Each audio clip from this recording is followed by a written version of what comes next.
সাদয়িতং সাবধূত পরিজন সহিত কৃষ্ণ চৈতন্য দেব শ্রী রাধা কৃষ্ণ পাদন সহ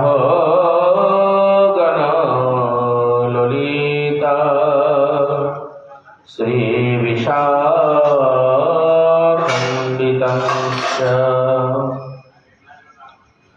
ওম অজ্ঞানতিমিরন্ধস্য জ্ঞানাঞ্জনশলাকয়া চক্ষুरुन्मीलितं येन तस्मै श्रीगुरवे नमः।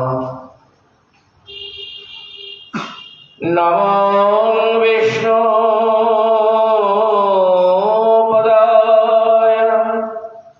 कृष्णप्रेष्ठाय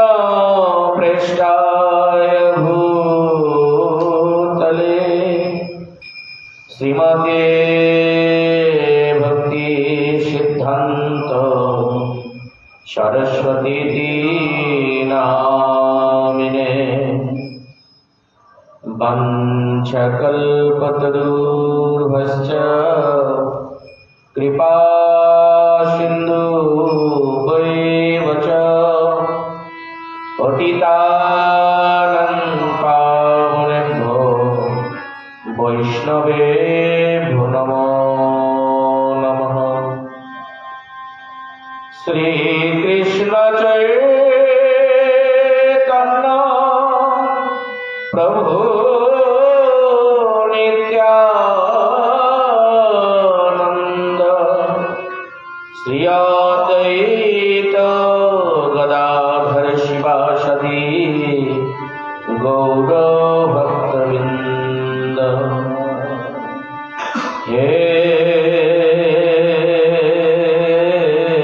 कृष्ण करुणा सिंधु दीनबंधु जगत्पते गोपीश गोपिकान्त राधाकान्त नमस्तुते। तप्त कांचन गौरांगी राधे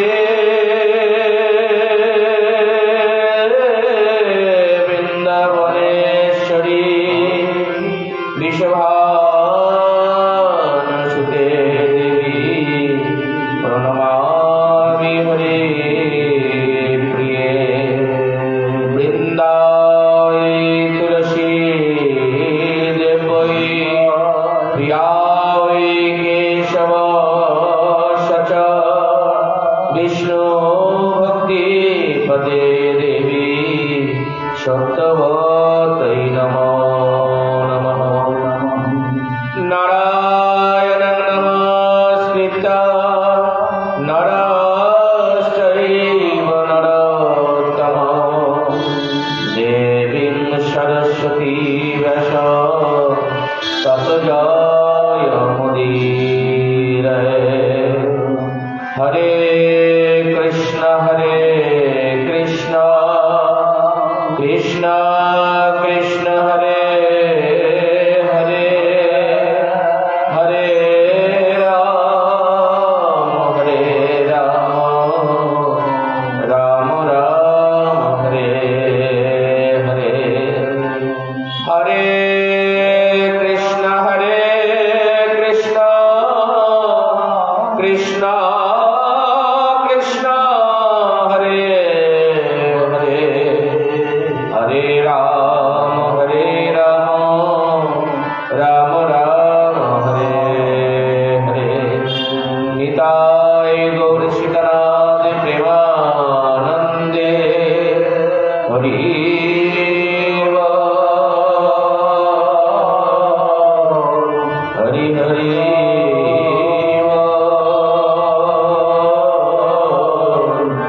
হরি বল হরি বল।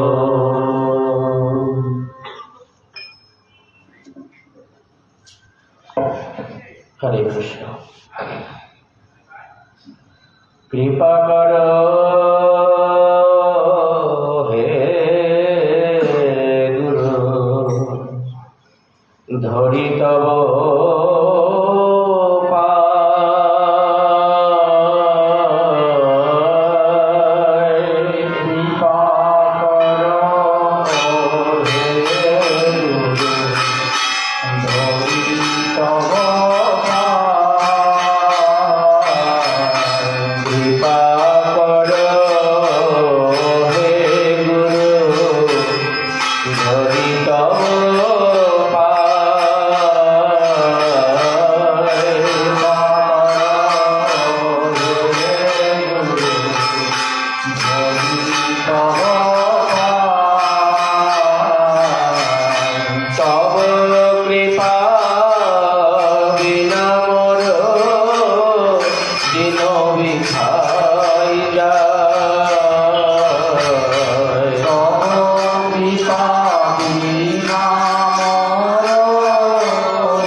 তব পায়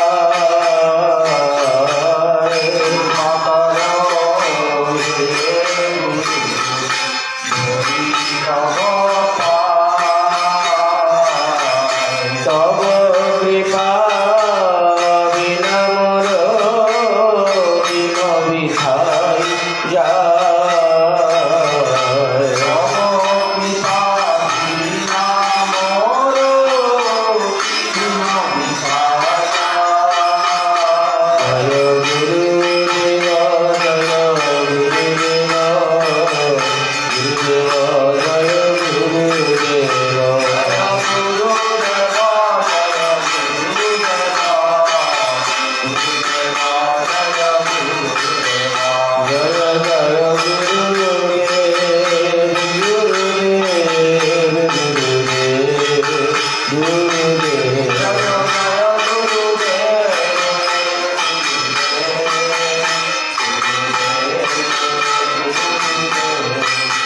নিতাই গৌর হরি বল হরি বল হরি বল হরি বল নিতাই গৌর হরি বল হরি বল।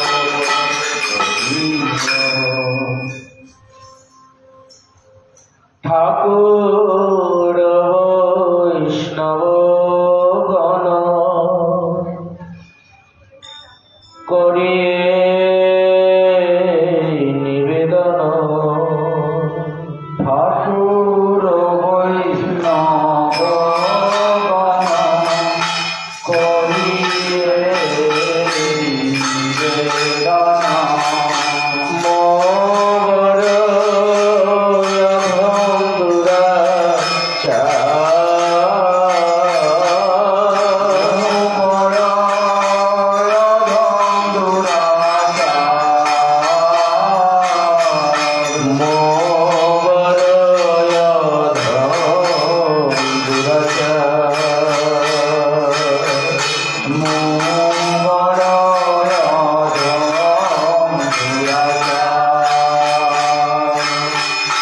দারুণ সংসারনিধি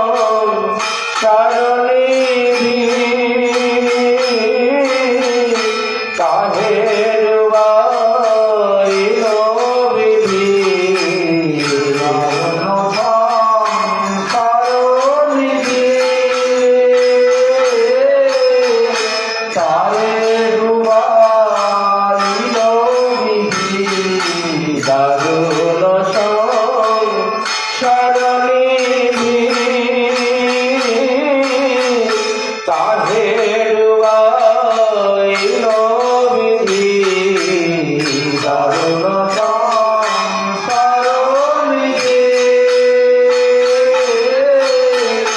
তাহের বাইল বিধি কেশে ধরি মোরে কর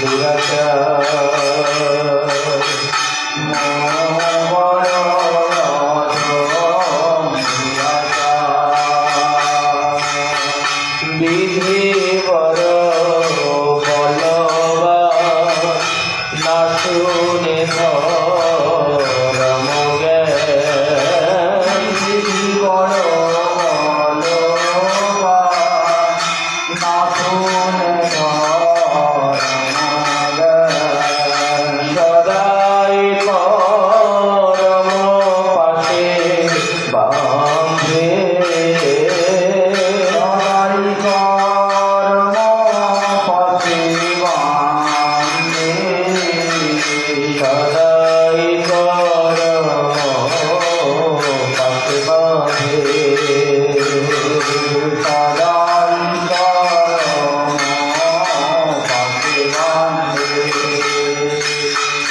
না দেখি তার নলে যত দেখি সবলে না দেখি তার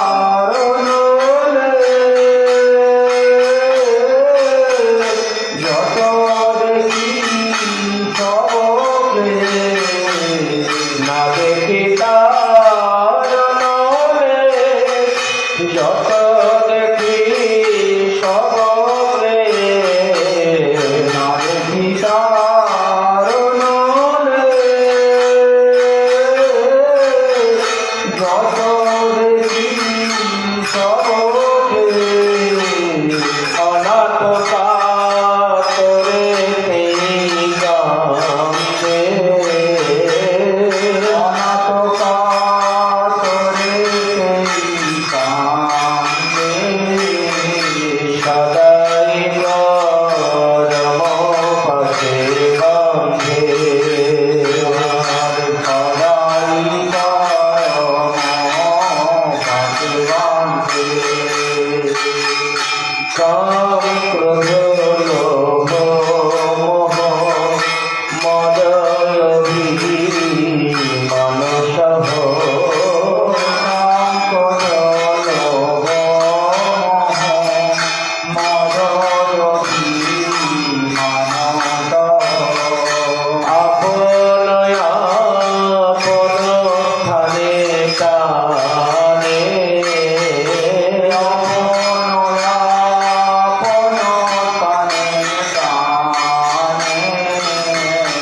ওই খেল আমার মন ধীরে যেন অন্ধজন, খেল আমার মন ধীরে যেন অন্ধজন, ওই খেল আমার মন ধীরে যেন অন্ধজন, খেল আমার মন ধীরে যেন অন্ধজন, সুপথে পথ নাহি জানে, আপন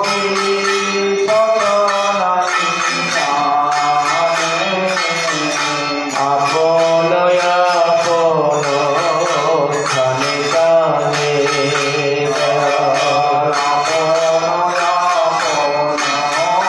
স্থানে কানে, আমি নালইল শত মত মজিল চিত,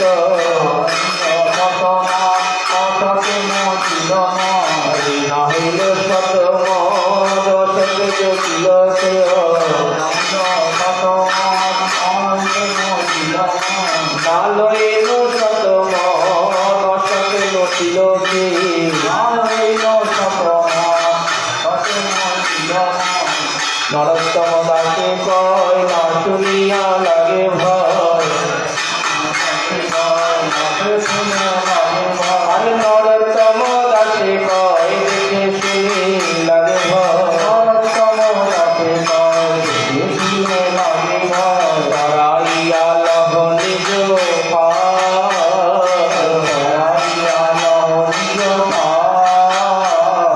তারাইয়া লহ নিজ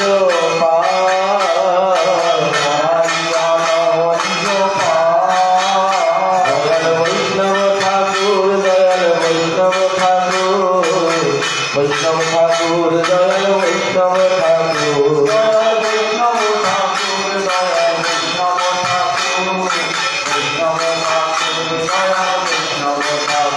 নিতাই গৌর হরি বল, হরি বল, হরি বল, হরি বল, নিতাই গৌর হরি বল, হরি বল, হরি বল। গুরু বৈষ্ণব বন্দনার মধ্যে এই গানটা অনেক মাধুর্যতা রাখে, তাই না? গান করতে খুব সহজ লাগে, সুর তো মিলিয়ে নিলাম, কিন্তু অর্থ কি বুঝলাম সেটা হচ্ছে সবচেয়ে বড় কথা। নরোত্তম দাস ঠাকুর বলছেন, নালইনু শতমত অসতে মজিল চিত। চিত মানে চেতনা। সৎ মতটা কে দেবে? মত মানে মতামত। আর আমরা মদগদ চিত্তে লালসা, কাম, ক্রোধ, লোভের, মান, অভিমানের বশীভূত হয়ে পড়ে রয়েছি। আর এরা সকলে আমাকে আমার মতন করে আর বাঁচতে দিচ্ছে না, তাদের মতন করে আমাকে টেনে চলেছে। দেখবেন সংসারের প্রতি আশা আমাদের কামনার বহিঃপ্রকাশ। কিছু না কিছু একটা আশা থাকতেই হবে। আশাবিহীন সংসার কেমন একটা লাগছে না শুনতে? যখন আমরা আশাবিহীন হয়ে যাব তখন বৈরাগ্যতা চলে আসবে। কিন্তু এই বৈরাগী হওয়াটাই অনেক বড় কথা। আবার বৈরাগী সাজাটা খুব সহজ। আমার মতন কাপড় টাপড় পরে নেবেন, বৈরাগী হয়ে যাওয়া যায়।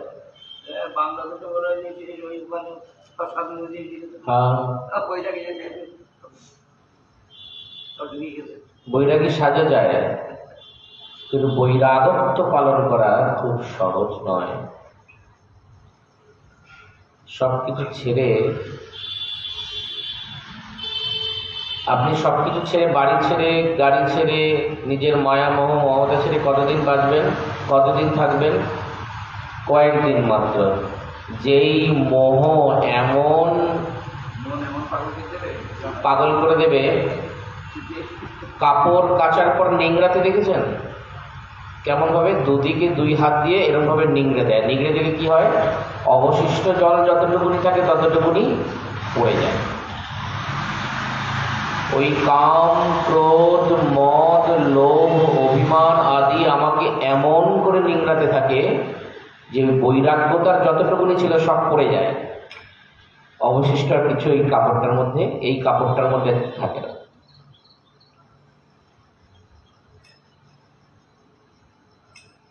আমাদের এই দেহটা কেমন? এই কাপড়ের মতো।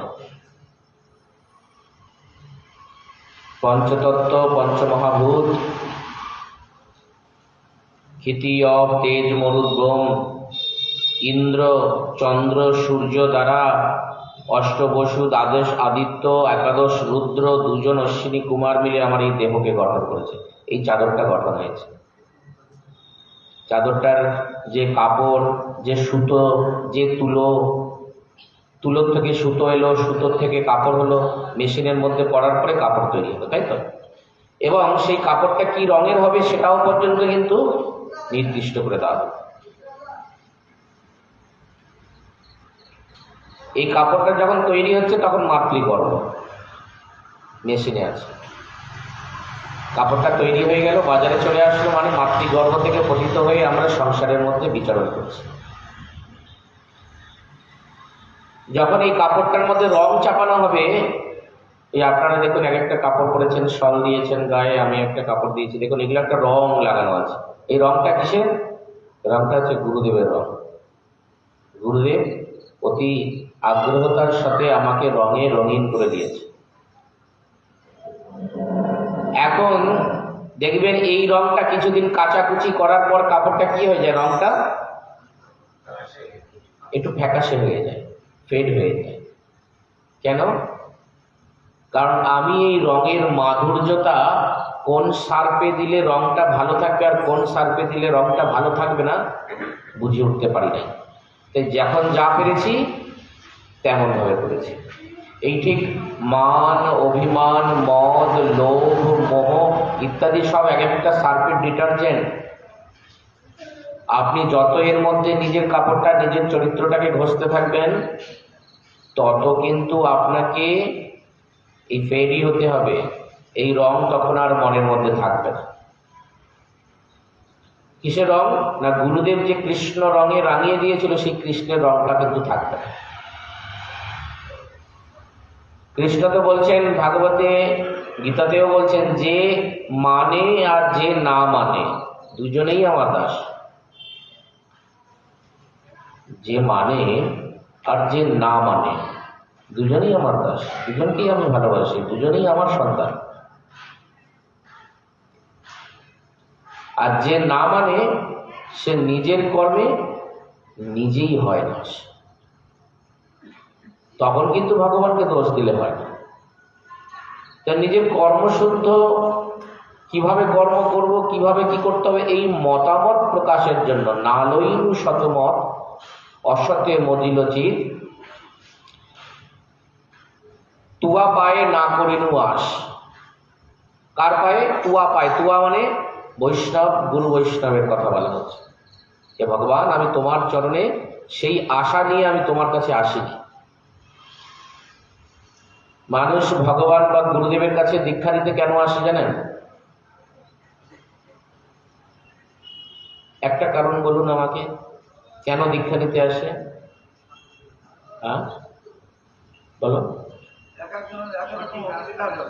সঠিক রাস্তা, ঠিক বলেছ। আমি তোমার কাছে আসছি একটু পরে। আর একটু কেউ একটু বলুন। একজন বলুন রাস্তা দেখানোর জন্য, আর সঠিক রাস্তা, শুধু রাস্তা দেখানো, সঠিক রাস্তা দেখানো। বা খুব ভালো। আর মা বলেন তো, গুরু কেন প্রাপ্ত করি আমরা?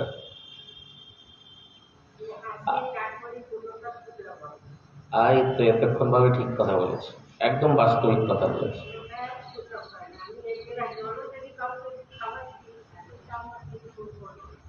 হ্যাঁ, এতক্ষণ আপনারা যে কথাগুলো বললেন এগুলো জ্ঞানের কথা, উনি একদম ঠিক জায়গায় ধরেছেন। উনি বললেন সঠিক রাস্তা দেখানো, এটাও জ্ঞানের কথা, কারণ উনি গুরুপাদ পদ্ম হয়তো কেউ সঙ্গবাদী করেন তাই ভালো কথাটা বলল। প্রকৃত অর্থে কিন্তু আমরা গুরুদেবের কাছে যাই ওই হাতের জলটাই শুদ্ধ করার জন্য। এটাই হচ্ছে আমাদের প্রকৃত উদ্দেশ্য।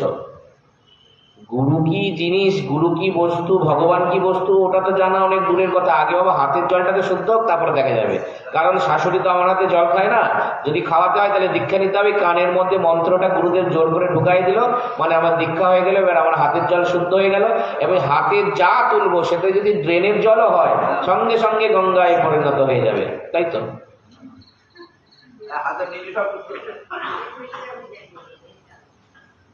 তাই তো? তো আমার প্রশ্ন তাদেরই, কারণ আমরা প্রকৃত অর্থে, আমি এই কথাটাই শুনবো বলে ভাবছিলাম যে হাতের জলটার কখন এই উত্তরটা আসবে আমার কাছে। আসলে যারা যারা গুরুপাদ পদ্ম দর্শন বা গুরুপাদ পদ্ম যারা আশ্রয় গ্রহণ করেছেন, যারা গুরু সঙ্গ লাভ করেছেন, বৈষ্ণব সঙ্গ লাভ করেছেন, বৈষ্ণবের সঙ্গে সদা সর্বদা চলাফেরা করে, তারা জানে প্রকৃত গুরু উদ্দেশ্যটা কি। যেমন এনারা বললেন খুব সুন্দরভাবে, আপনি বললেন হাতের জল শুদ্ধ, আমি আপনাকে কষ্ট দিয়ে বলছি না। এই সবার মনের মধ্যে একটাই জিনিস চাও না, যে যখন ও দীক্ষা নিতে গিয়েছিল আগেও জানে না গুরু কি বস্তু, ওই হাতের জলটা শুদ্ধ করার জন্য দীক্ষাটা নিতে গিয়েছে, তাই না? আরে আমি গুরু হয়ে তোমার বাড়িতে যাব, তোমার হাতে যদি জলটাই না খেতে পারলাম, তোমার হাতে যদি একটু বাঁধাকপি যদি ভালো মন্দ মাথাটাতে দিয়ে যদি না বানিয়ে দিলেন, তাহলে হবে কি করে? তাই আপনার হাতে খেতে গেলে ওই হাতের জলটা শুদ্ধ করার জন্য, ওই আমার পেটের পূর্তি করার জন্য আপনার কানের মধ্যে মন্ত্রটা দিয়ে এসেছিলাম। এইভাবে গুরু আমি হয়েছি। তো গুরুদেবের কাছে গেছে, শিষ্য বলছে গুরুদেব, আরে বেটা তুই বাজার থেকে কি আনছস? বলে আমি বাঁধাকপি আনছি বাবা। বলছে বাহ, বাঁধাকপি তাহলে অনলাইন যখন, তখন 2-4টে ওই বর্ষাকালে পাওয়া যায় না, হ্যাঁ, পদ্মা নদী থেকে গঙ্গা নদীতে পাওয়া যায়, বড় বড় মাথা, ওটাও নিয়ে আসতিস। আরে না না, ইলিশ ইলিশ, ওটাও মাথাটাকে কয়েকটা নিয়ে আসতিস, জমিয়ে বাঁধাকপিটা রান্না করা যেত। আমার না কতদিন খাই নাই, আমি আমার বলছি না, গুরুদেব বলতেছে কতদিন খাই নাই রে। আচ্ছা গুরুদেব, তাহলে তুমি একটা কাজ করো, তুমি ভাগবত পড়ো, আমি বাঁধাকপি রান্না করি, তুমি ভাগবত পড়ো। তো গুরুদেব তো হাতের জল শুদ্ধ করার মতন করে দিয়েছে, আর সে ভাগবত তো পড়তে পারে না, সে পাতা উল্টাই যাচ্ছে, কোথা থেকে শুরু করব, কি না শুরু করবো। আমি আলিপুরদুয়ারেও যখন গিয়েছিলাম, তখন ওখানে একজনের বাড়িতে আমি গিয়েছিলাম, ওখানে ওনারা বৈষ্ণব সেবা দিয়েছে। এবার পাড়ায় একটা বৈষ্ণব এসছে, আমাকে বাদ দিয়ে কি আর সেবা করা যাবে? তার জন্য আমাকে ভগবত নিমন্ত্রণ করতে হবে। গুরু বৈষ্ণব এসছেন পাড়ায়, সারদা পল্লীর মন্ডল পাড়াতে গুরু বৈষ্ণব এসছেন কৃষ্ণের বাড়িতে, তো তাকে না নিমন্ত্রণ করলে তো নয়। ওনাকে উপেক্ষা করে কি করে করবো? তার বাড়ির পাশে আবার বৈষ্ণব সেবা হচ্ছে। তো দেখলাম তাদের গুরুদেব এসছেন, তো তাদের গুরুদেবকে বলা হলো ভাগবত পাঠ করার জন্য। আমি বললাম, বাবা গান তো অনেক শুনলাম, একটু ভাগবত পাঠ করো। তো উনি শুরু করলেন। প্রথমে তো কয়েক পাতা বেশ ভালো মতো এদিক ওদিক উল্টে দিলেন, মানে আগে দেখছেন যে কোন ছোট অধ্যায়টা দিয়ে শুরু করা যায়, সব থেকে ছোটতম অধ্যায় কোনটা, যেটা খাওয়ার আগে তাড়াতাড়ি শেষ হয়ে যাবে, খাওয়াটাও টাইমের মধ্যে হয়ে যাবে। আসলে আমাদের উদ্দেশ্যটা কিন্তু তা না। প্রকৃত ভক্তের উদ্দেশ্য কি? আমি যেমন সৎ চেতনার দ্বারা সাত্ত্বিক গুরুকে লাভ করে, সেই সাত্ত্বিক গুরুর দেখানো পথ অবলম্বন করে যেই পথে আমি সুন্দরভাবে অগ্রসর হয়েছি, আমার কর্তব্য হচ্ছে আমি আর একজনকে বেঁধে ধরে আমার সঙ্গে করে নিয়ে যাওয়া। জোর করে কাউকে ভক্ত তৈরি করা যায় না যদি তার মধ্যে সুকৃতি না থাকে। বেশ, তো বেশ দেখলাম ছোটখাটো একটা অধ্যায় তৈরি করলেন, দু চার লাইন পড়লেন। ওই অধ্যায়টা আমার মুখস্থ আছে, ওই গোকর্ণ উপাখ্যানটা প্রত্যেকটা লাইন পড়ছেন। দু চার লাইন পড়লেন, হঠাৎ করে দেখি মধ্যেখানের কয়েকটা লাইন উড়ে গেল, এপিসোডটা শেষ। হঠাৎ করে উনি 10x একটু ফরওয়ার্ড করে নিলেন নিজেকে, দিয়ে মধ্যেখান থেকে আবার কয়েকটা লাইন পড়লেন, আবার শেষের দিকে কয়েকটা লাইন পড়লেন। মানুষ তো চোখ বন্ধ করে শুনছে, ভাগবত পাঠ হচ্ছে, কি বুঝছে কি না বুঝছে কিছুই জানে না। তাই এই যে মহাপ্রভুকে বলছিলেন না, সর্বভৌম বুঝো কি না বুঝো, বুঝিতে না পারি, তো সেরকম অবস্থা আমারও হয়েছে। আমি তো কিছুই বুঝতে পারছি না, কোথা থেকে কোথায় পাঠ কোথায় চলে গেল। এই তো গোকর্ণ উপাখ্যানে গোকর্ণের কথা শুরু হলো, আবার দেখি মধ্যেখানে গোকর্ণর মৃত্যু হয়ে গেল, আবার গোকর্ণ পাপজনিতেও ঢুকে গেল। এবার গোকর্ণের উদ্ধার কি করে হবে? ওই ভাগবত মাহাত্ম্যতে চলে গেল লাস্টের দিকে পেছনে। ভাগবত মাহাত্ম্যে ভাগবত করলে এইটা হবে, ভাগবত করলে সেটা হবে, নিতাই গৌর প্রেমানন্দে হরি হরি বল। ব্যাস, ভাগবত পাঠ শেষ। এবার আমাকে বলছে, প্রভু একটা গান বলেন।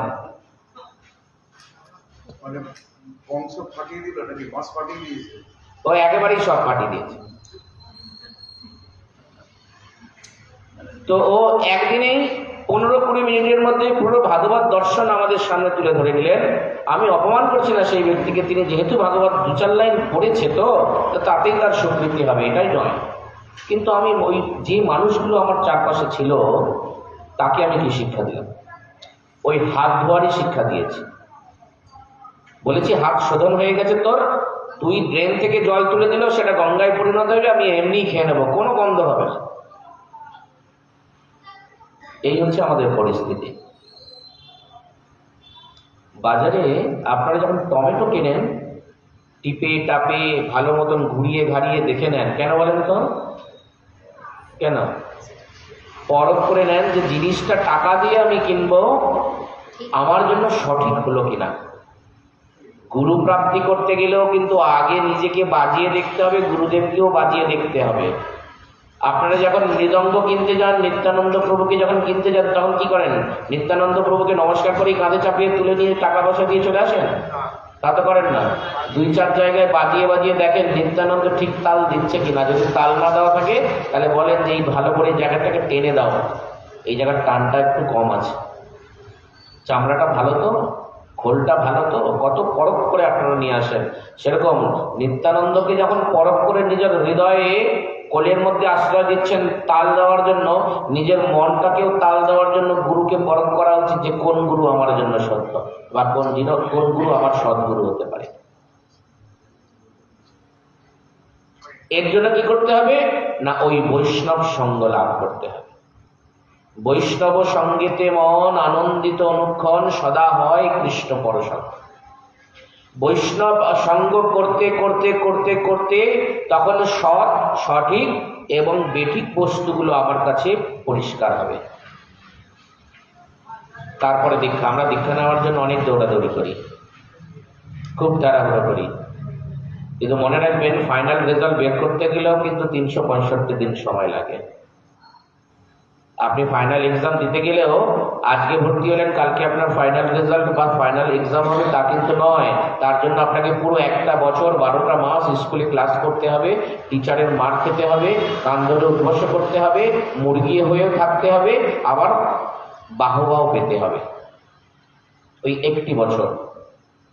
সেরকম একটা বছর, 2 বছর, 3 বছর, তাতেও যদি আপনার মন সন্তুষ্ট না হয়, 10 বছর ধরে আপনি বৈষ্ণব সঙ্গ লাভ করুন, বৈষ্ণবের সঙ্গে থাকুন, বৈষ্ণবের সেবা করে যান। কোনো না কোনো সময় গুরুদেব আপনার প্রতি কৃপা করে ঠিক আপনার ভাগ্যের গুরু আপনার ভাগ্যেই জুটে যাবে। আমাদের দৌড়ানোর দরকার নেই যে আমাকে এই গুরু দরকার, আমার ওই গুরু দরকার। গুরুদেব চলে আসবে, তাতে কি হবে? ওই বৈষ্ণবের সঙ্গেতে আমার মন আনন্দিত হয়ে থাকবে সদা সর্বদা, আর আমার সঠিক আর বেঠিক বস্তুগুলো আমি ঠিক জানতে পেরে যাব। সঠিক বেঠিক বস্তুগুলো কোনটা আমার জন্য ঠিক আর কোনটা আমার জন্য বেঠিক সেটা, কারণ আমরা একটু স্বার্থপর, তাই না? আমরা একটু স্বার্থপর, যেটা আমার ভালো হবে সেই বস্তুটাই আমরা সবসময় নিজেরটা গ্রহণ করি। কোন জায়গায় দেখবেন বৈষ্ণব সেবা লেগেছে, গুরুদেব গুরুবর্গরা পাঠ করছেন, আগে লাইনে লেগে গেল। কিসে বলুন তো? খাওয়ার লাইনে। কারণ গুরুদেবকে এলো, নমস্কার করলো, গুরু দীক্ষা হয়ে গেছে, কিন্তু গুরু প্রাপ্তি হয়ে গেছে, গুরুর শিষ্য হয়ে গেছে। আসলেন, গুরুদেবকে নমস্কার করলেন, 100 টাকা ঠেকিয়ে দিলেন, গুরুদেব হরে কৃষ্ণ হরে কৃষ্ণ। এবার চলে গেল, গিয়ে দেখলাম যে পাটে আর বসার জায়গা নেই, পাটে বসার কোনো দরকারই নেই। আগে 12টার ফার্স্ট ব্যাচটাই আমার দরকার, কারণ প্রথম ব্যাচে যদি না খেতে পারি তাহলে আবার কখন গিয়ে লাইন দেবো, আগেও পাবো কি না পাবো, কয়েকটা আইটেম যদি শেষ হয়ে যায়। কারণ কুপন তো আমি 80 টাকারই কেটেছি, খাবো তো আমি সব। যদি বেগুনি না পাই, বেগুন ভাজা যদি না পাই, তাহলে তো মুশকিল হয়ে যাবে, লস হয়ে যাবে না? আর লাস্টের দিকে খেতে বসি, তাতে যদি গুরুদেবের পাঠ না শুনতে হয় তাও ঠিক আছে, আমি লাইনে গিয়ে দাঁড়িয়ে আগে খেয়ে তো নিই, আগে প্রসাদেই কৃপা হবে। কারণ ওই যে বলে দিয়েছে না, মহাপ্রসাদে গোবিন্দে নাম ব্রহ্মণে বৈষ্ণবে স্বল্প পুণ্যবাতন জন্য বিশ্বাস নই বোঝায়। আমার মহাপ্রসাদে বিশ্বাস, গুরুদেবের বিশ্বাস না থাকলেও চলবে, মহাপ্রসাদ কৃপা করবে না, মনে রাখবেন। ওটা ভুড়ি ভোজ ছাড়া কিছু হবে না, ওটা খেলে কিন্তু অ্যাসিডিটি নিক্ষাত, একটা কিন্তু ট্যাবলেট অবশ্যই নিতে হবে। আর যদি ওই লাইনে না দাঁড়িয়ে যদি এই পারমার্থিক জ্ঞান প্রাপ্তির জন্য যদি গুরুদেবের সম্মুখে এসে বসতেন, আপনার হৃদয় ভরে পেট ভরিয়ে দিতেন গুরুদেব। কিসের জন্য জানেন? আপনাকে দুটো কৃষ্ণ কথা শুনিয়ে আপনার মনটা পরিপূর্ণ করে দিত। আমরা এখনো মন পরিপূর্তির কথা আর চিন্তা করি না, আমাদের পেটের পরিপূর্তির কথা চিন্তা করি। আমিও আমার পেট পরিপূর্তি করার জন্য রাত্রেবেলা 2টো মুড়ি খাবো বলে ওকে দিয়ে মুড়ি আনিয়ে রেখেছি, কিন্তু আগে হচ্ছে পাঠ না, 2টো ধর্মকথা, 2টো কৃষ্ণ কথা শ্রবণ করা উচিত আমাদের। কোনটা আমার জন্য ঠিক, কোনটা আমার জন্য বেঠিক। আত্মা কি চায়? অনেকে বলে না, আপনাদের মধ্যেই আপনারা সবাই নিজেদের সন্তানকে বলেন, এই তোর আত্মা যতদিন যা চাইছে তাই খেয়ে যা, তুই আত্মার ওই লোকের কথা শুনিস না, তোর আত্মা যতদিন বলছে। আরে আত্মা কি চায় সেটা তো বোঝো, আত্মার কি ল্যাঙ্গুয়েজ সেটা, ভাষাটা কি তোমার জানা আছে? আত্মা কোন ভাষায় কথা বলে আপনি আমাকে একটু বলতে পারবেন? আপনি যে ভাষায় কথা বলছেন সেই ভাষাটা তো আপনার আলজিভ দিয়ে আর এই দাঁত, ওষ্ঠ, কণ্ঠ ইত্যাদি বায়ুর দ্বারা বাধাপ্রাপ্ত হয়ে একটা স্বর ধ্বনি উৎপন্ন হচ্ছে, ওটাই ভাষা রূপে বেরিয়ে আসছে, কিন্তু এটা কি আপনার ভাষা? আত্মা দেখবেন, আত্মা কি চায়, একবার ভগবানের সামনে দাঁড়িয়ে বা বসে থেকে তার চোখের মধ্যে চোখ লাগিয়ে বা তার চরণের দিকে তাকিয়ে থাকবেন, দেখবেন আত্মা কি বলছে আপনাকে বুঝতে পেরে, আপনি বুঝতে পেরে যাবেন, আমাকে বলার কোনো প্রয়োজন নেই। আপনার আত্মা কি চায়, আপনি শুধু গোবিন্দের সামনে, রাধারানীর সামনে একবার বসবেন, তিনি বুঝিয়ে দেবেন যে আত্মা কি বলছে, আপনি আত্মার কথা শুনতে পাবেন, এইটুকুনি গ্যারান্টি আমার।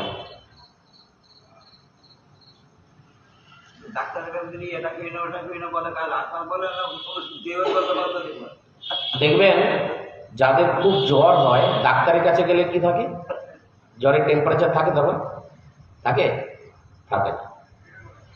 যে কোনো ছোট বাচ্চা জ্বর হয়েছে, আপনি জ্বর অবস্থায় রাস্তা দিয়ে নিয়ে দৌড়ে দৌড়ে কাঁদতে কাঁদতে নিয়ে গেলেন, ডাক্তারবাবু আমার ছেলের জ্বর হয়েছে দেখুন, ডাক্তারবাবু মাথায় হাত দিতে না দিতে দেখলে যে কই শরীর তো ঠান্ডা, ও তার মানে জ্বর।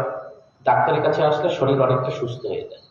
ঠিক তেমন গোবিন্দের কাছে আসলে আত্মার যে অসন্তুষ্টি ভাব, এই সমস্তটাই সন্তুষ্টিতে পরিণত হয়ে যায়।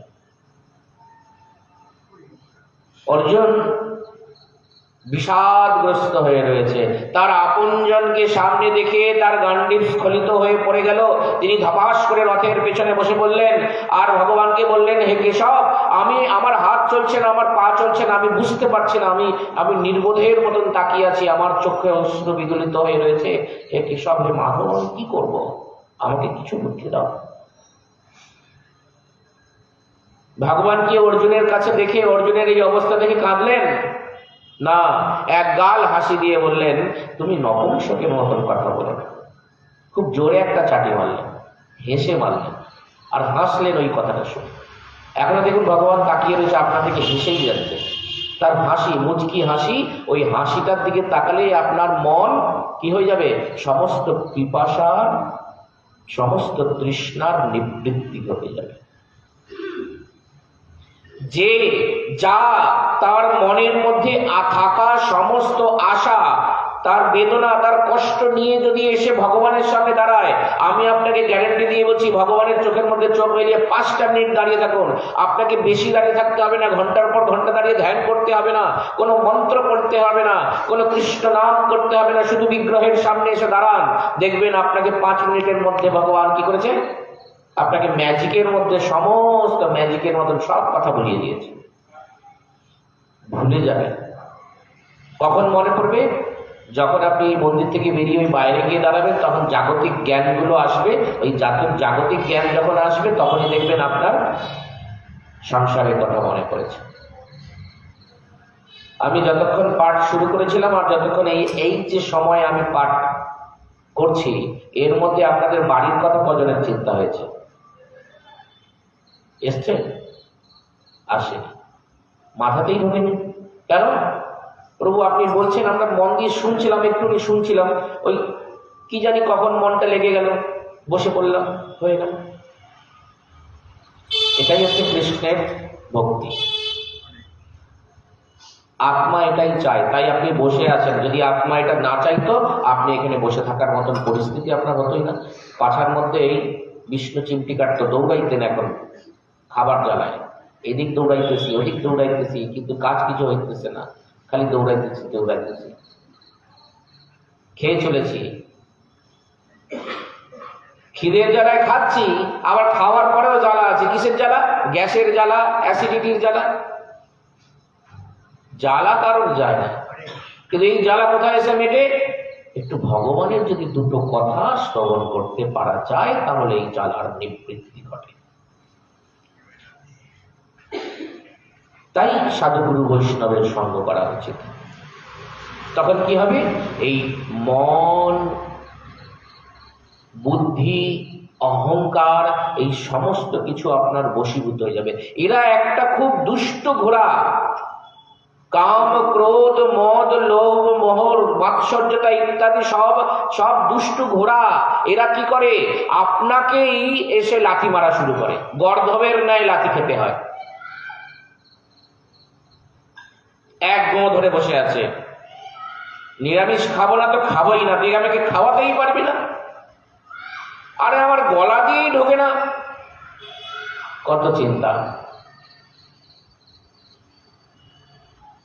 কিন্তু বেটা চিন্তা কখনো দেখে না, তুই যখন এই ছোট্ট একটা লিলিপুট ছিলিস, তখন কিন্তু তুই নিরামিষ খেয়েই কিন্তু বড় হয়েছিস। মাতৃদুগ্ধ কোনো কিন্তু আমিষ আহার নয়, মাছ, মাংস, ডিম নয়, তার নিরামিষই পথ। ক্ষীর, সাক্ষাৎ ক্ষীরোৎসাহী সমুদ্র থেকে ক্ষীর নিঃসৃত হয় তার মাতৃস্তন থেকে, তারপরে গিয়ে তার বাচ্চার পেট ভর্তি হয়। তখন কটা মাছ ছিল, কটা ডিম ছিল, কটা মাংস ছিল পেট ভর্তি করানোর জন্য? আর তখন বাচ্চা হয়তো আপনার কোনো শক্তি ছিল না যে আমি এটা খাবো ওটা খাবো, শেখালো কে? ওই আপনারাই। কারণ মুখ অন্নপ্রাশনে তো আপনারা প্রসাদ দিতে চান না। ওই মাছ না খাওয়ালে কি আর অন্নপ্রাশন হয় প্রভু? বাচ্চা যদি বড় না হয়, যদি ওইসব খাওয়া যদি না ঢোকে, পুষ্টি হবে কি করে? আরে পুষ্টির কথা ছেড়ে দিন। আপনারা যদি কোনো কে কে গেছে এখানে জগন্নাথ ধাম, পুরীধামে কে কে গেছে? পুরীধামে জগন্নাথ দেবকে চাগিয়ে কারা নিয়ে আসে বলেন তো? পালোয়ান আছে না? পালোয়ান আছে না কিছু? পান্ডা। আরে পান্ডাদের মধ্যে কিছু পালোয়ান আছে যারা জগন্নাথের দেহরক্ষী। ওরাও পান্ডা, কিন্তু ওরা জগন্নাথের সেবা, মানে ওই রথের সময় জগন্নাথকে যে চাগিয়ে চাগিয়ে নিয়ে আসতে হয় না, ওই চাগানোর কাজটা কিন্তু পান্ডারা করে না, ওই দেহরক্ষীরা করে। ওই দেহরক্ষীদের শরীর দেখেছেন? তাদের একটা বাইসেপ টাইসেপ দেখবেন, ছাতিপাতি দেখবেন, আপনি পাগল হয়ে যাবেন যে এরকম তৈরি করলো কি করে। কিন্তু ওই ব্যাটাগুলো কিন্তু ভগবানের প্রসাদ খেয়েই তৈরি করছে। আর ভগবানের প্রসাদে নিশ্চয়ই এইসব কিছু করে না, সব নিরামিষ খেয়েই নিজের বডি তৈরি করেছে।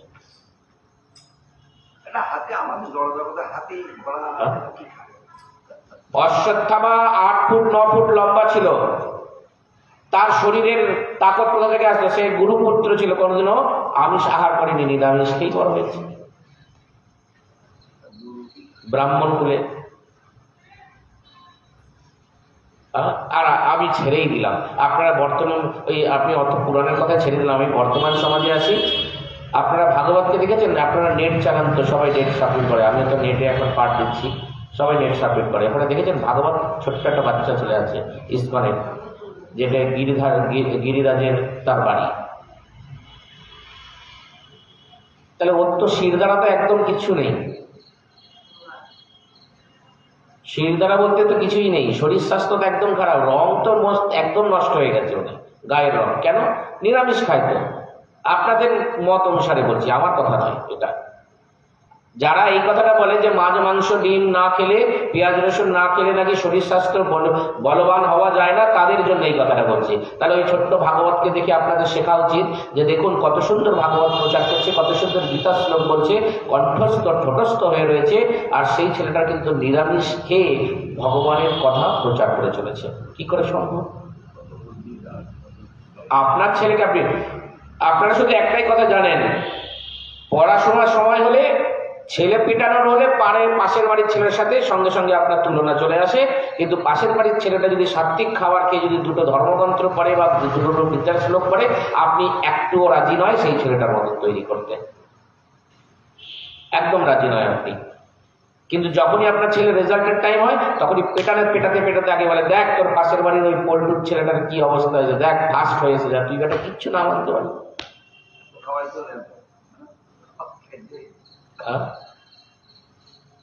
মা গো মা, তোমার ছেলেটা কি সুন্দর খায়, সবকিছু খায়, আমার ছেলেটাকে খাওয়াতে গেলে তো ওই পরের ছেলের সাথে তখন নিজের ছেলের তখন কম্পেয়ার করা শুরু হয়ে যায়। কিন্তু যেই সেই ছেলেটাকে একটু ভক্ত তৈরি করতে বলবেন, তখন কিন্তু কারোর সাথে কম্পেয়ার করতে চায় না, যে আমিও আমার সন্তানটাকে যদি ভাগবতের মতন তৈরি করতে পারতাম তাহলে কত ভালো লাগতো, আমার কত ভালো লাগতো। সেটা কিন্তু আমরা করি না কখনো। কিন্তু রেজাল্টের টাইম আসলে ছেলে পেটানোর সময় কিন্তু আমরা কম্পেয়ার করি, ওই ছেলেটার ভালো হলো, তোর কেন ভালো হলো না?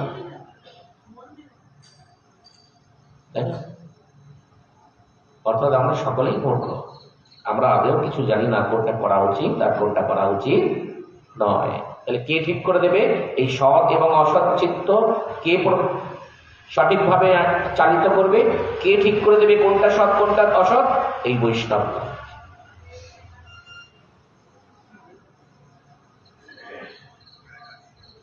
এই বৈষ্ণবগণ তখন পথ প্রদর্শন করে। আপনি অন্ধকারে হেঁটে যাবেন, কোথায় গাড্ডা, কোথায় গর্ত, কোথায় খাদ, কোথায় নদী, কোথায় নালা বুঝতে পারবেন না, সোজা নেমে চলে যাবেন। সাইকেল নিয়ে যাচ্ছেন রাস্তার মধ্যে, এখন তো লাইট জ্বলছে, হঠাৎ লোডশেডিং হয়ে গেল, আপনি সাইকেল চালাতে চালাতে কি করবেন? লোডশেডিং হয়ে গেলে চোখের সামনে কি দেখেন? তখন সম্পূর্ণ অন্ধকার হয়ে যায়। তখন সাইকেলটার গতিটাকে আপনি একটু কম করে দেন। কেন? কারণ আপনার বুদ্ধি বলে সামনে যদি কিছু থাকে নিশ্চয়ই অ্যাক্সিডেন্ট হয়ে যেতে পারে, গর্ত থাকবে, কোথায় পড়ে যাবি, দাঁড়িয়ে যাও। ঠিক তেমন আমাদের কখন সঠিক পথ অবলম্বন করতে হয়, কখন কোন সঠিক সিদ্ধান্ত নিতে হয়। আমাদের মন বলে, কু ডাকে, যাস না যাস না যাস না, তবুই কিন্তু যাওয়ার সময় আমি বলছি, ওই আমার বন্ধুরা তো যাচ্ছে, আমিও যাই, তারপরে দেখা যাবে। কিন্তু বন্ধুরা গিয়ে যদি দুটো বিড়ি খাওয়া শুরু করে দেয়, আপনাকেও বিড়ি খাওয়ানো শিখিয়ে দেয়, তখন কিন্তু আপনারই পিতামাতা এসে বলবে যে আমার ছেলেটাকে ওরাই নষ্ট করে দিল। কেউ কাউকে নষ্ট করতে পারে না, কেউ কাউকে সর্বনাশ করতে পারে না, কেউ কারোর ভালো করতে পারে না, যদি যতক্ষণ না পর্যন্ত তার নিজের সদিচ্ছা থাকে। এই সদিচ্ছাটা তৈরি করে কিন্তু বৈষ্ণবগণ যখন সৎ পথে আসার ইচ্ছা। যেমন রত্নাকর দস্যুর যখন সময় হয়েছিল, তখন নারদ এসে তার সদিচ্ছাকে জাগ্রত করেছিলেন, তাই জন্য তিনি বাল্মীকি মুনি হতে পেরেছিল। এখন বলবেন, প্রভু এটা তো কেমন কথা হয়ে গেল যে সদিচ্ছা জাগ্রত করেছেন? অবশ্যই নারদ সদিচ্ছা জাগ্রত করতে পেরেছিল বলেই তাই বাল্মীকি, রত্নাকর দস্যু বাল্মীকি হতে পেরেছিল, নচেত পারে না। ওই সদিচ্ছা জাগ্রত আমাদের দ্বারা হয়ে ওঠে না। কারণ আমরা কামনা বহির্ভূত লোক, তো কামনা বশত লোক, তো কামনা বহির্ভূত হতে পারি না, কামকে আমরা ছেড়ে দিতে পারি না। তার জন্য একটি মাধ্যমের প্রয়োজন হয়, তিনি হচ্ছেন গুরু বৈষ্ণব, যাকে অবলম্বন করে আমরা এই মনটাকে শান্ত করে ধীর স্থিরতার সাথে আমরা এগিয়ে যেতে পারি। ভগবানের কথা খুব অনেক রসতত্ত্ব আছে, কিন্তু এই ভগবানের কথা কখন আপনার ভালো লাগবে? যখন গুরু বৈষ্ণবের প্রতি একান্ত আনুগত্যতা আপনার আসবে, তখনই ভগবান আপনার মধ্যে প্রকাশিত হবে, নচেত কিছু প্রকাশিত হবে না। আমি ভাগবতের পাতা উল্টে উল্টে যাই পড়ে যাই না কেন, আপনার সব মাথার উপর দিয়ে প্লেনের মতন জেট এয়ারপ্লেন, এয়ারবাস চলে যাচ্ছে, আবার একটা স্পাইস জেট চলে গেল, আর একটা এয়ার ইন্ডিয়া চলে গেল, সব চলেই যাচ্ছে, ধরতে কিছুতেই পারছেন না, কোনো প্লেনে আর উঠতে পারছেন না। হয় না এরকম? শাকের বাজারে বাস স্ট্যান্ডে দাঁড়িয়ে আছেন, 12টি ধরবেন বলে, সিগন্যালের এপারে দাঁড়িয়েছেন, সিগন্যালটা ভাবলেন সিগন্যালটা লাল আছে, বাসটা আস্তে আস্তে ঠিক ধরে নেবো, যেই সিগন্যালটা সবুজ হয়ে গেল, বাসটা তো বেরিয়ে চলে গেল, আপনি বাসের পিছনে দৌড়ে যাচ্ছেন, বাস কিন্তু থামছে না। আমাদের অবস্থা তাই হয়, আমরা দৌড়ে চলেছি মায়ার পিছনে। মোহ মায়া, এই দেখছি একটা, আমি সাইকেল চালিয়ে যাচ্ছে, পাশ থেকে একটা R1 বেরিয়ে চলে গেল, সঙ্গে সঙ্গে মনের মধ্যে একটা তৃষ্ণা চলে আসলো, ইস এরকম যদি বাইক একটা আমার থাকতো রে বেটা, তোরে দেখাইতাম কেরম করে চালাইতে হয়। একদিন হলো সাইকেল পাঞ্চার হয়ে গেল, R1 চলে এলো, বাইক নিয়ে যাচ্ছি, পাশ থেকে একটা ছোট্ট টাটা অল্টো ফল্টো একটা গেল, 4 চাকা। এই রে বেটা, এইটাই সব থেকে বড় সুখী, 4 চাকায় ঘুরতেছে, পুরো পরিবার নিয়ে ঘুরতেছে, কি আনন্দ। আর আমার পিছনেও কেউ বসে না, আমার সামনেও কেউ বসে না। আচ্ছা ঠিক আছে, বাইকেরও পাঞ্চার হয়ে গেল, এখন চলে আসলো 4 চাকা। 4 চাকা চালিয়ে যাচ্ছে, দেখছি পাশ থেকে আবার একটা মার্সিডিজ কেমন করে খুব সুন্দরভাবে চলে গেল। এখন আমার আশার তৃষ্ণা তো আরো বেড়ে গেল, তৃষ্ণা কিছুতেই নিবৃত্তি হচ্ছে না, বেড়ে যাচ্ছে। ইস এ কত ফিচার আছে এর মধ্যে, কি সুন্দর, এর মধ্যে যারা বসে তারা তো স্বর্গের সুখ ভোগ করে বলে। আচ্ছা ঠিক আছে, অল্টোটা অ্যাক্সিডেন্ট হয়ে গেল, ওটা ফেলে দিলাম, সঙ্গে সঙ্গে একটা মার্সিডিজ কিনে দিলাম। আর মার্সিডিজ চলছে, সামনে থেকে পাশ থেকে আর একটা অডি যাচ্ছে। সব গাড়ির কম মুখস্থ আছে আমার, আবার BMW আছে। এখন আশার শেষ নাই, ওই যেমন সমুদ্রের ঢেউ করে তৈরি হয়, মাঝ নদীতে তৈরি হয়, মাঝ সমুদ্রের ঢেউ তৈরি হয়। মাঝ সমুদ্রের ঢেউ কি ধারে আসে না? মাঝ সমুদ্রের ঢেউ তো একটুখানি উঠে আবার পড়ে যায়।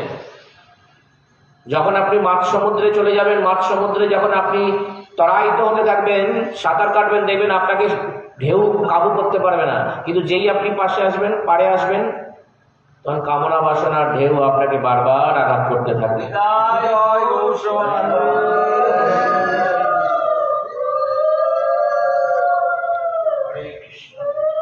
আপনাকে বারবার আঘাত করতে থাকবে। তার জন্য দেখবেন ওই পাড়ে এসে পার লাগানোটাই হচ্ছে সব থেকে বড় কষ্ট। সমুদ্রের পাড়ে এসে আপনি নৌকাটাকে যে পার লাগাবেন, এটাই সব থেকে বড় কষ্ট। এটাই হচ্ছে সংসার। বারবার একটা করে ঢেউ ওঠে, বারবার উৎসাহিত হয়ে যায়, আবার তৈরি হয়, আবার একটা করে আশা আসছে, একটা করে আশা চলে যাচ্ছে, ভেঙে চুরমার হয়ে যাচ্ছে। কিন্তু সমুদ্রের কিন্তু কোনো কষ্ট হয় না। যখন ঢেউ ওঠে আর ওই ঢেউটা যখন ভেঙে আবার নতুন ঢেউ তৈরি হয়, তখন কিন্তু সমুদ্রের একটুও কষ্ট হয় না যে পুরনো ঢেউটা কেন ভেঙে গেল। কিন্তু আমরা কষ্ট পাই আমাদের মনের বাসনা যখন ভেঙে যায়, কষ্ট হয়। আশাটা যখন পূর্ণ হয় না, তখন আমরা খুব কাঁদি। কিন্তু সমুদ্র একটুও কাঁদে না। কেন বলুন তো? কারণ সমুদ্র জানে আমার মধ্যে যা রত্ন আছে সেটা পারে ওই সামান্য ঢেউয়ের কাছে কিচ্ছু না। আমার ভেতরে যে রত্ন আছে, তাই এই ভেতরের রত্নটাকে জানার চেষ্টা করুন, আত্মতত্ত্বকে জানার চেষ্টা করুন, নিজেকে জানার চেষ্টা করুন, আপনার মধ্যে কি পজিটিভিটি আছে সেটাকে জানার চেষ্টা করুন। তারপরে আপনি এগিয়ে যান, দেখবেন সব কিছুতে সাকসেস হতে পারবেন, নচেত কিছু না। যে নিজেকে জানে না সে কিচ্ছু জানে না এই জগৎ সংসারে। যে নিজেকে জানে না সে কিচ্ছু জানে না এই জগৎ সংসারে। কোনো জ্ঞানী নয় সে। যে নিজেকে জানে সে সব থেকে বড় জ্ঞানী। ওই বই পড়ে কোনো জ্ঞান প্রাপ্তি হয় না। কারণ যিনি বিদ্যার্থী হয় তার কোনো নাম থাকে না, বিদ্যার নাম হয়। কোনটা নাম? কার সামর্থ্য কার মধ্যে আছে? বিদ্যার্থীর না বিদ্যার? ঠিক তো? একবার ভাবো, ভেবে বলুন।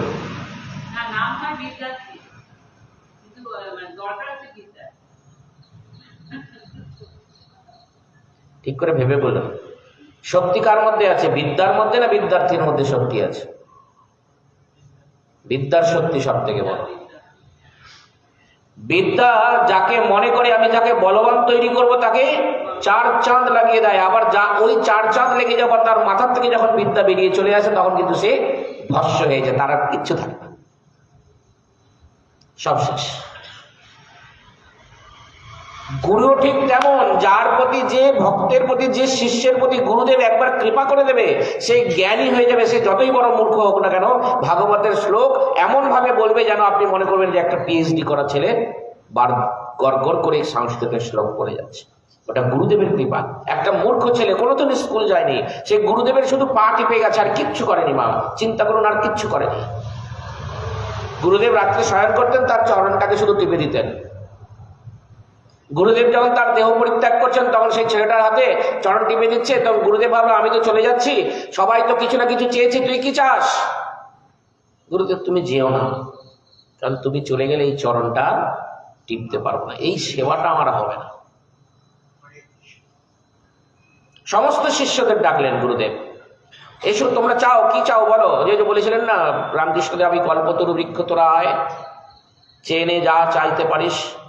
কিন্তু রামকৃষ্ণ বলেছিল তাদের চৈতন্য হোক। সবাই চেয়েছিল এটা দাও, সেটা দাও, সেটা দাও। আপনারাও তাই করেন, একটা বড় নারকেল, কতগুলো ফল টল নিয়ে লাইনের মধ্যে গিয়ে, ওটা কোথায় জানো, কাশীপুর উদ্যান বাটিতে গিয়ে আপনারা লাইন দিয়ে দাঁড়িয়ে থাকেন যে রামকৃষ্ণ, আজ শ্রীরাম কৃষ্ণদেব আমার কল্পতরু বৃক্ষ হয়েছে, সেই কল্পতরু বৃক্ষের কাছে গিয়ে আমরা যা চাইব তাই পাবো। কেউ তার মেয়ের জন্য স্বামী চাইছে, জামাই চাইছে, কেউ ছেলের জন্য বৌমা চাইছে, কেউ ছেলের জন্য ভালো চাকরি চাইছে, কেউ ছেলের জন্য ভালো মেডিকেল ডাক্তার চাইছে, কেউ এই চাইছে, সেই চাইছে, আমার ছাদ ঢালাই হোক, আমার ওটা হোক, আমার সেটা হোক। পরিপূর্ণ করার জন্য হাতে নারকেল নিয়ে, কতগুলো ফল টল নিয়ে দাঁড়িয়ে আছে, যদি আমার মনোবাসনা পূর্ণ করেন ঠাকুর। কিন্তু ঠাকুর কি বলছেন? তোদের চৈতন্য হোক। তাহলে এই চৈতন্যটা কি বস্তু?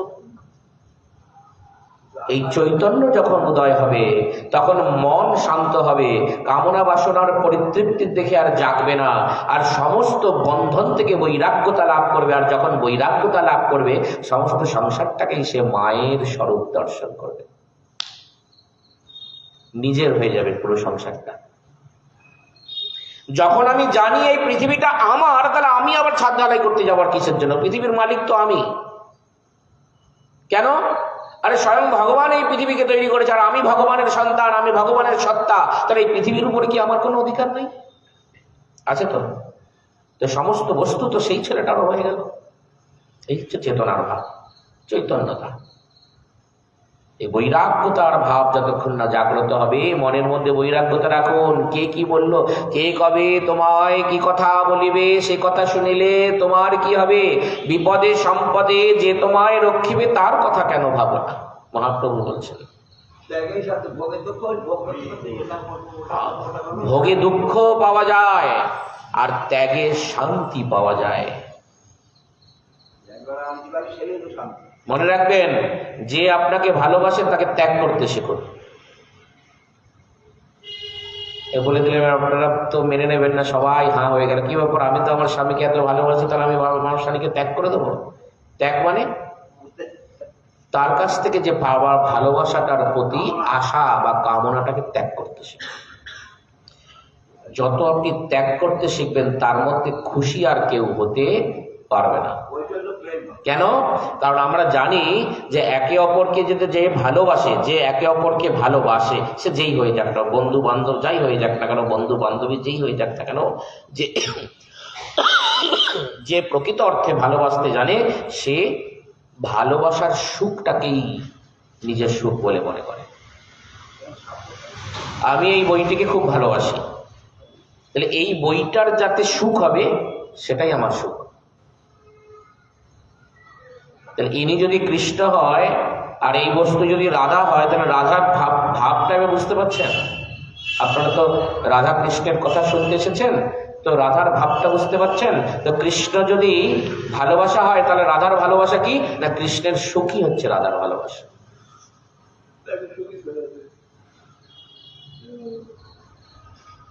ভগবান জিজ্ঞেস করছে রাধারানীকে বলছেন, যখন বৃন্দাবন পরিত্যাগ করছেন ভগবান, তুমি রাধা, তুমি রাধে, তুমি কি চাও আমার কাছে? তুমি কি চাও সেটা তুমি বলো, আমি তোমায় দিতে পারি, কিন্তু আমার তোমার কাছ থেকে চাওয়ার কিছু নেই। কারণ আমি যা চাইবো তুমি সেটা দিতে পারবে না। আর আমার যা চাওয়ার, যা পাওয়ার, আমার সর্বস্ব আমি পেয়ে গেছি। কি না? কৃষ্ণকে পেয়ে গেছি, কৃষ্ণের সত্তাকে পেয়ে গেছি। তোমার এই সত্তাটাকে আমি পেয়ে গেছি, আমার আর কিছু পাওয়ার নেই। সেই কৃষ্ণ মহাপ্রভু রূপে ওই রাধারানীর সত্তাকে জানার জন্য, বোঝার জন্য যতদিন এগিয়েছে, তথাপি মহাপ্রভু বলছেন আমি রাধারানীর ওই চরণ বিলাসটাকে আমি এখনো পর্যন্ত বুঝতে পারলাম না। কি করে এত ভালোবাসা আরো বেশি বেশি পরিণত হয়ে যায়? মহাপ্রভু ভাবছে আমি ছুঁয়ে ফেলেছি, দেখছে কাছে গিয়ে দেখছে যে না, রাধারানী এর থেকে উপরে গিয়ে তাকে ভালোবাসছে। এইভাবে ভালোবাসতে হয়। ভালোবাসার সাধনটাই হচ্ছে এই, যে যাকেই ভালোবাসুক না কেন তার সুখের চিন্তা করবে, তার দুঃখের চিন্তা করবে না, তার সঙ্গে ঝগড়া করবে না, তাকে মনে কষ্ট দেবে না। মনে রাখবেন, প্রকৃত ভালোবাসার সত্তা সবসময় ত্যাগেই আনন্দ পাওয়া যায়। ভালোবাসার সত্তা ত্যাগ। যে ত্যাগ করতে শিখেছে তার মতন পরম ভালোবাসার মানুষ কেউ আর হতে পারেনি। নিঃস্বার্থ ভাব, একদম নিঃস্বার্থ ভাব। বন্ধুকে বললেন, বন্ধু আমি তোকে খুব ভালোবাসি। বন্ধু কোনো উত্তর দিল না। আপনার মনে দুঃখ হবে না? দুঃখ হবে তো। আপনি তো আপনার মনের কথা বলে দিয়েছেন।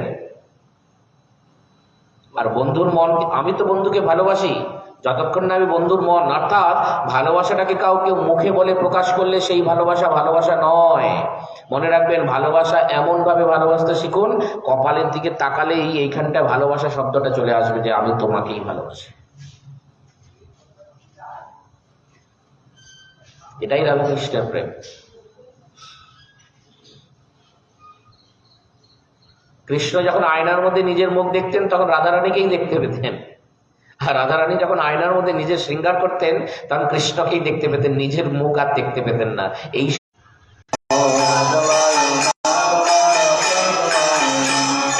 গোপাল গোবিন্দ রাম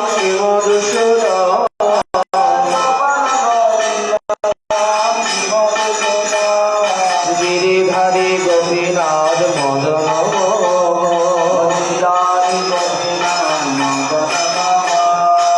চৈতন্য নিত্যানন্দ শ্রী অদ্বৈত সীতা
जय जय श्री गुरु गौरांग गंधार विद्यागिरिधारी श्री राधा गोविंद श्री राधा गोपीनाथ श्री राधा मदन मोहन श्री राधा श्याम सुंदर श्री राधा राघवेंद्र जी की